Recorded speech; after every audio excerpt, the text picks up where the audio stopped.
সেদিন সন্ধ্যা হতে না হতেই প্রবল ঝড় উঠল। একদিকে গঙ্গার উত্তাল রূপ, অন্যদিকে প্রলয়ঙ্কর ঝড়ের তাণ্ডব। মামরা মেয়েদের নিয়ে তখন ভক্ত রামপ্রসাদ বাস করেন তার কুটিরে।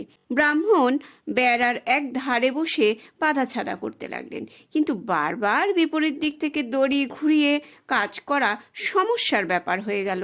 বেশ সময় লেগে যাচ্ছে। তার ছোট মেয়ে জগদীশ্বরীকে ডেকে বললেন, মা, একটু দাঁড়িয়ে দড়িটা ঘুরিয়ে দে না। এবার কাজ বেশ দ্রুত গতিতে এগিয়ে চলল। ব্রাহ্মণ বেড়া বাঁধতে বাঁধতে মনের আনন্দে তাৎক্ষণিক পদরচনা করে শ্যামা সঙ্গীত গাইতে থাকলেন। গানের ঝোঁকে বেড়া বাঁধার কাজও এগিয়ে যেতে থাকলো। আর অসুবিধা হওয়ার কথা নয়। বেড়ার বিপরীত পাশ থেকে তার কন্যা দড়ি ঘুরিয়ে দিচ্ছেন প্রত্যেকবার। অল্প সময়ের মধ্যেই ব্রাহ্মণের বেড়া বাঁধার কাজ শেষ হয়ে গেল। এমন সময় ব্রাহ্মণের ছোট মেয়ে কলসিকাকে গঙ্গা থেকে জল নিয়ে বাড়ি এলো। রোয়াকে কলসিটা রেখে বেড়ার ধারে এগিয়ে গেল। কণ্ঠে বিস্ময় প্রকাশ করে বলল, এ কি বাবা, এর মধ্যে তোমার বেড়া বাঁধা হয়ে গেল? একা একা এত তাড়াতাড়ি কি করে কাজ সেরে ফেললে তুমি?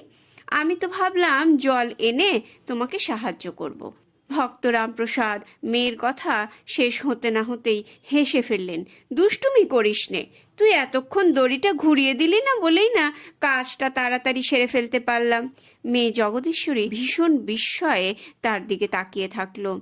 বলো কি বাবা, আমি আবার কখন তোমার বেড়ার দড়ি ঘুরিয়ে দিলাম? আমি তো গঙ্গার জল আনতে গিয়েছিলাম। ওই তো দেখো, রোয়াকে কলসি ভর্তি জল এনে রেখেছি।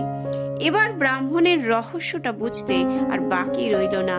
তিনি মা মা বলে তারস্বরে কেঁদে উঠলেন।